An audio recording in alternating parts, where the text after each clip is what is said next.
The guys are off from training camp today, but that doesn't mean that things are slowing down. As Caleb Williams, the Chicago Bears' #1 overall pick, is progressing each and every day and showing Bears Nation why he was the #1 overall pick. And he's not only showing Bears Nation why he was the #1 overall pick, he's showing the NFL as a lot of teams seem to be starting to get worried about Caleb Williams. Hello, everyone, and welcome back to this episode of Just Another Year Chicago Bears. My name is Nick Brody, and as always, thank you for tuning in. And today I have a very special guest, Nick from the Saturday Morning Inspection, an NFL daily news and reporting channel, to share his thoughts on Caleb Williams so far. Nick, great name, by the way. Welcome to the show. Nick, great name on your part too. Thank you so much for having me. It's an exciting time for you Bears fans out there. A lot of energy, a lot of momentum. It all starts with Caleb Williams, what he's doing on the practice field and what he's doing off the field. Exciting stuff right now in Chicago. And Nick, I'm excited to break it all down with you right now because we're going to have a lot of fun. But before we begin today's show, we are giving away a Chicago Bears custom jersey or a player of your choice. To enter, make sure you like this video, and there will be 2 more steps later in the video that you guys have to listen for, so make sure you stay tuned for that. So Nick, are you ready to kick things off? Let's do it. So you've been seeing Caleb Williams at USC and now training with the Chicago Bears at training camp, and tons of highlights and clips out there. From what you've seen from his time at USC to now with the Chicago Bears, what are the strengths that he brought over to the NFL and that are working so far? Look, one of the things we all know about Williams, there's a reason he was a #1 overall pick. There's a reason he won the Heisman Trophy at USC. He is a physically gifted phenom. We all know it, right? It's a given. The one question mark when it came to Williams was, how is he going to handle the mental side of professional football? It's a completely different game being Lincoln Riley, the great coach at Oklahoma, now at USC, running that college offense where anyone drops 50 points on anyone on second-rate defenses in the Big 12 and Pac-12. It's one thing to go from that to going from the National Football League. It's a huge challenge mentally to understand all these new concepts, these new play calls, these new structures. That was going to be the one question mark. Could Caleb Williams handle the mental side of the game? I don't care about the clips on Twitter or X, whatever it's called these days, with the incredible throws and the highlight plays. That's great. We all knew he was going to do that. Justin Fields has a lot of highlight plays, right? We all remember those. But I want to see how he's handling the mental side of the game. And the reports off the field, on the field, when it comes to Williams, his play calling ability, how he's adjusting to the checking plays, coverages from Keenan Allen has come out recently and said a lot of good things as well. That to me is the most important strength, because it doesn't matter how physically talented you are. It really doesn't. Justin Fields is living proof of that, right? Fields, physically gifted guy, undeniably so. Came from a great program in college, right? Hard worker. I thought he had a great mentality, but for whatever reason, he couldn't put it all together in terms of the mental side of the game, handling being the professional quarterback, reading defenses, calling the plays, all of those things that when it comes right down to it, really matter. Caleb Williams so far is passing that test with flying colors. That's the best indicator yet that Caleb Williams is going to be everything the Bears wanted him to be. And I think that's the thing to get really excited about. Don't worry about the highlights, right? We know he's got physical tools, right? We know he can run and throw, right? We saw him at USC. We saw the highlights all through the draft process.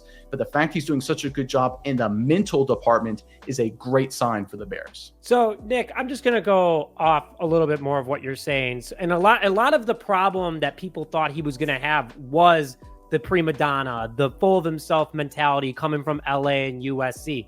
Hasn't shown that at all during his time with the Chicago Bears. He's pretty straightforward. He said a quote himself in his first press conference at Alice Hall, is that he is all ears and mouth is shut. Were you kind of shocked by this, or did you see this type of Caleb Williams coming to Chicago and the media was just blowing it out of proportion? Yeah, it was a media creation. I think that's undeniably so. I think the issue with Williams, everyone thought he was an LA West Coast kid. He's from DC. Right? He went to college for a few years in the middle of America in Oklahoma, right? He went to USC to follow Lincoln Riley to the Trojans, right? The idea that he's some Hollywood character is a creation of the media and maybe some competition, or maybe some people hoping that the Bears would avoid drafting Caleb Williams and hope he would fall to them. It's fake. It's not real. I know a lot of people were caught up in the images of, oh, is he painting his fingernails, doing stuff like that? Joe Namath wore pantyhose for publicity and for advertising dollars, right? This is nothing new. Tom Brady advertised Uggs, the greatest quarterback of all time, right? let's not focus on that stuff, right? That's just stuff off to the side. If you look at what Williams is doing, how he's handling himself when it comes to playing football, there is not a soul on the field, off the field, punditry that isn't impressed with how he's handling being an NFL quarterback so far. He is checking every box. So going off of that, which I agree, I mean, he is checking every single box. He's not a problem. He's been in the Chicago nightlife for a while. Pictures of him all over the city.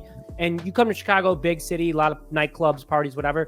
Caleb isn't interested in that. He's interested in football, and that's what really matters. But Nick, going off of all that good stuff, there is some weaknesses still out there with Caleb Williams. A lot of people say, hey, he's struggling a little bit when it comes to certain plays. He is throwing interceptions. He's a rookie at the end of the day.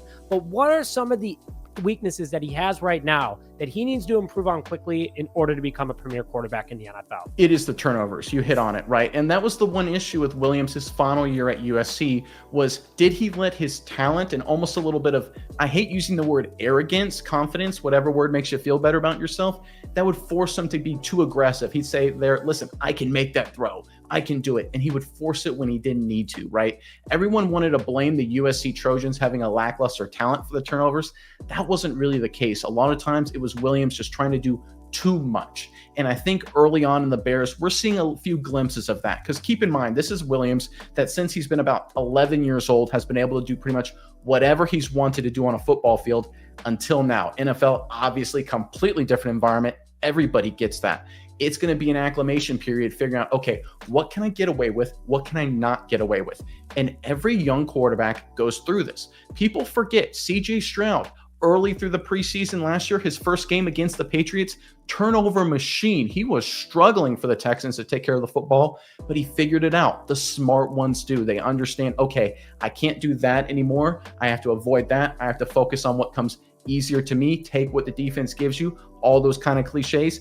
That's the one weakness right now. Williams hasn't figured all of that out yet, but it's all part of the process. I have no doubt that he eventually will and get all the turnovers resolved, or at least most of them, right? He's obviously going to have a good, healthy amount working through his rookie year. He's a rookie at the end of the day. It's what happens. There's going to be mistakes. Will there be as many mistakes as, let's say, a Justin Fields or Tom Brady had his own fair share of mistakes when he was in his rookie season? Because it's a completely different game from when they were in college. Just putting that out there. So I agree with you, but this is where it leads into my next question for you, Nick. And I would love to hear your response on this because a lot of people are starting to compare Caleb Williams to a variety of different quarterbacks for the NFL, let's say. Some of the top names out there. You said one of them in CJ Stroud. But from what you've seen, what current or former quarterback do you see in Caleb Williams right now at the moment, and why? Kind of break it down for us. And if you see multiple different types of players within him, love to hear it. Yeah, so I think Williams has a floor comparison and a ceiling comparison. I'm going to start with the floor first, and that's Tony Romo, former quarterback of the Dallas Cowboys. Very similar stylistically, very similar in terms of size and stature. You don't hear this comp a lot, but I watched a lot of Romo. I watched a lot of Williams at USC. They play very similar, right? Great arm talent, scramble, big play guys down the field, willing to risk turnover sometimes, even when they really shouldn't, right? A little too aggressive, believes in themselves sometimes too much, right?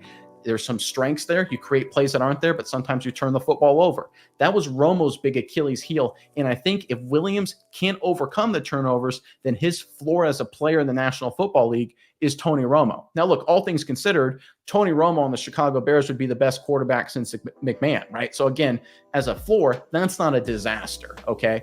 Now, I think the ceiling for Caleb Williams, this may make Bears fans feel a little queasy hearing this name.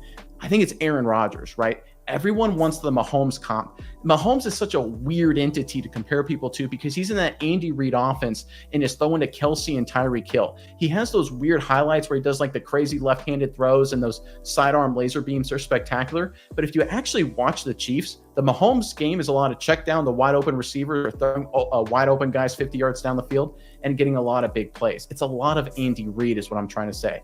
But if you look at what Williams does stylistically, it's very similar to Aaron Rodgers in terms of what he could be peak. It's making the throws downfield and protecting the football. It's scrambling. It's being maybe a little bit undersized, but still being nimble enough to move the pocket and smart enough to get down to avoid those big hits. I know Aaron Rodgers has tormented Chicago Bears fans since 2008, but look, I think this is a chance for maybe history to reverse itself a little bit Now the Bears, I think if everything works out, they've got their Aaron Rodgers and Caleb Williams. I'm not upset if we have an Aaron Rodgers type quarterback in Chicago, by the way, because yes, he owned the Chicago Bears. We all know that. We've seen the clip. We've seen the discount double check. I don't need to hear it anymore. But we know that Aaron Rodgers owns the Chicago Bears. And if we get that kind of quarterback, which, like you said, Caleb Williams looked up to Rodgers. Williams confirmed he was never a Packers fan, by the way. He was an Aaron Rodgers fan. Thank goodness. But overall, I'm very excited about that. And I love that comparison because there's only one Patrick Mahomes. There's only one Aaron Rodgers. But if you can duplicate that, either one, very happy about it. Now, Nick, before we get into the next part of the show, quickly like to thank today's sponsor, Authentico Tequila. The newest tequila to hit the market is making waves, and today's show is brought to you by Authentico, a family-owned company based in Chicago with the tequila made in Guadalajara, Mexico. It is USDA certified organic and additive-free. Go to the link in the description below to find Authentico near you.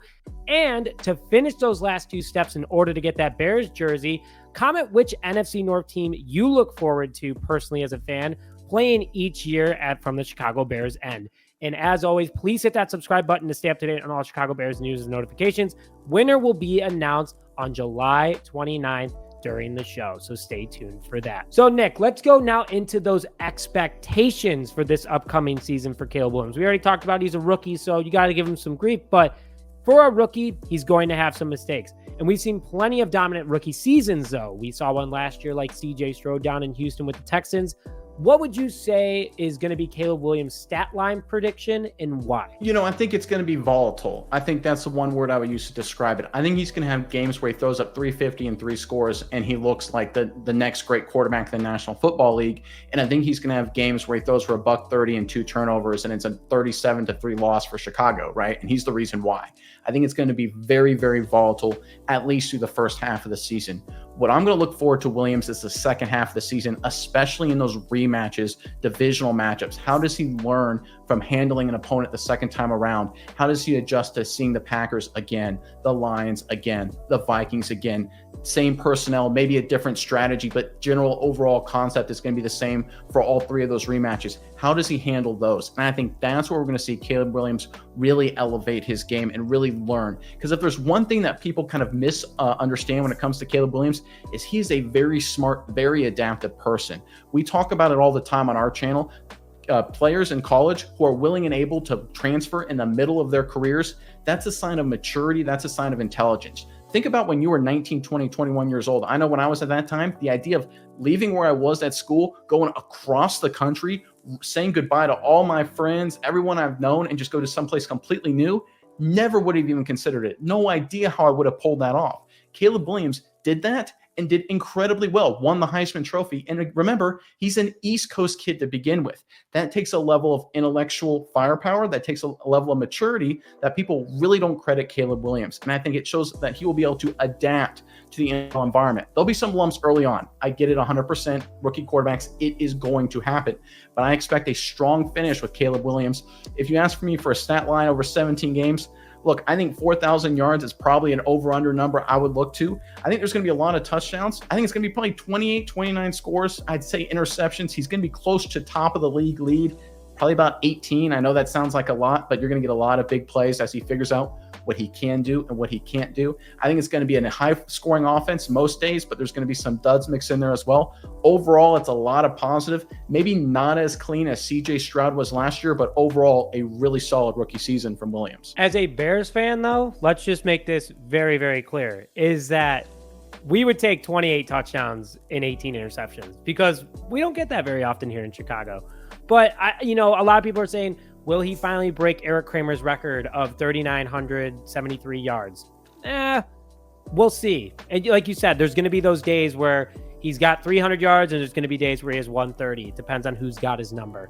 So overall, very, very excited. And I'm happy to hear that you, from an outsider looking in, see the potential in Caleb Williams, which is really exciting. Now, Nick, final segment of today.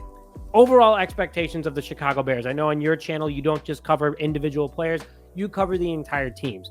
So based off what you've seen so far, the offseason the Bears have had, how they finished last season and how they're looking so far, how do you think the Chicago Bears team will finish overall? in the 2024-2025 season. You know, the Bears are one of the more interesting teams to talk about in the National Football League because there's a lot of energy. There's a lot of momentum. If you look at their roster and you look at the analytics from the 2023 campaign, if you take away the poor, and I mean poor quarterback performance, this was a really solid team. In a lot of ways, it was a borderline playoff team. If you factor in analytically just average quarterback performance, they win 9 games last season, which means they're in the postseason or at least tied with it, right? Teams like the Seahawks missed it. Teams like the Packers got in, right? So they'd be right in the thick of it. So the idea here, if Caleb Williams is just average, they should be a playoff contending team. But here's the problem. The NFC North is just brutally tough this year. This is the most important part, and this is why Bears fans, I think you guys should be really excited.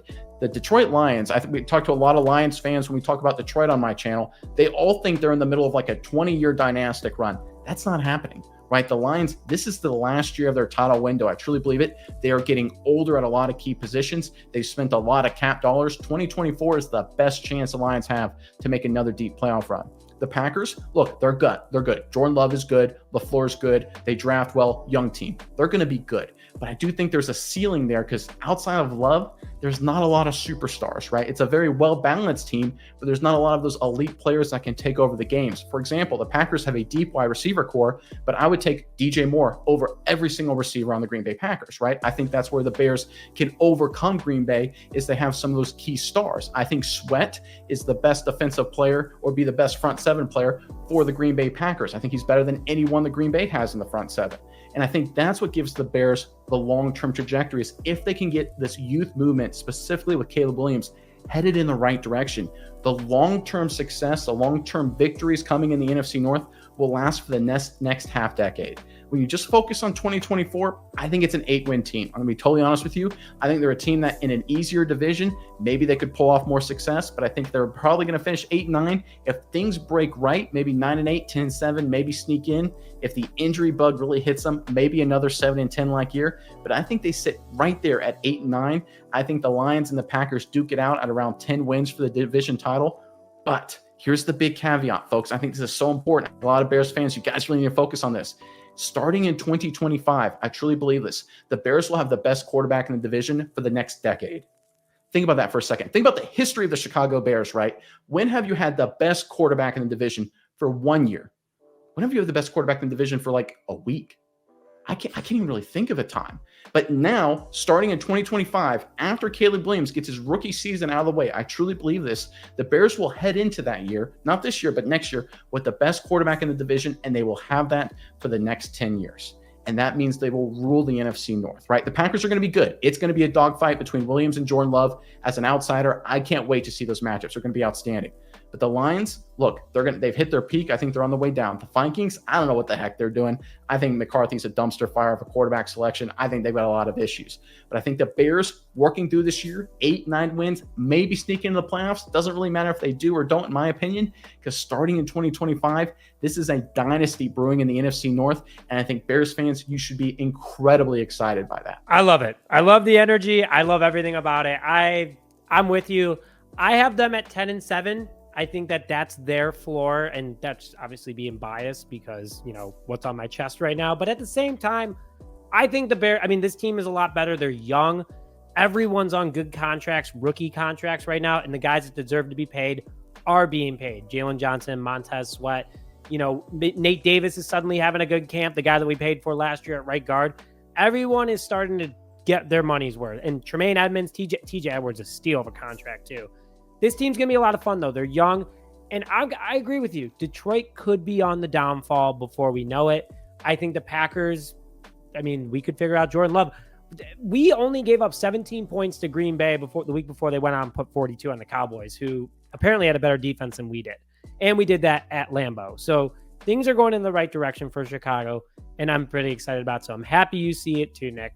But Nick, before we close out today's show, want to thank you for coming on as always. Where can everyone find you in order to watch your stuff? Yeah, Nick, thanks for having me. Really appreciate coming on your show. Love talking to the Bears. We talk about the Bears a lot on my channel, where me and my co-hosts, we cover the entire NFL. A lot of deep dives, a lot of in the weeds, some film reviews as well. Find us at Saturday Morning Inspection on YouTube. If you're interested in college football content, you can find us at SMI College Football Show as well. But Nick, once again, thank you so much for having me on. I had a blast. Yeah, Nick, and thank you for coming on. I'll make sure everyone go to the link in the description to go subscribe to Nick's channel. Again, great stuff, and he covers the Bears as well, along with 15 other teams, Nick. Is that correct? Yep, that's correct. We cover a lot of teams. We really focus on the NFC North. You'll see a lot of Packer stuff, a lot of Lions stuff. So guess what, Bears fans? You follow us, you'll get both sides of the coin there, and you'll get a good picture of what's going to happen this year in the division. And just so you guys know, Nick reached out to me because it seems like he likes the Bears a little bit more than everyone else. I'm not putting words in his mouth or anything, but I'm just all in good fun. Nick, seriously, thanks for coming on today. We had a great time with you. Thanks. Can't wait to come on again. And thank you for tuning into this episode of Just Another Year Chicago Bears. Make sure to stay tuned for tomorrow's post-practice live stream, along with I'll be at camp on Friday, so we will have absolutely a ton of content. Make sure to go over to Twitter and check that out. But with that, thank you as always for tuning this episode of Just Another Year Chicago Bears. My name is Nick Rohde, and as always, bear down, baby.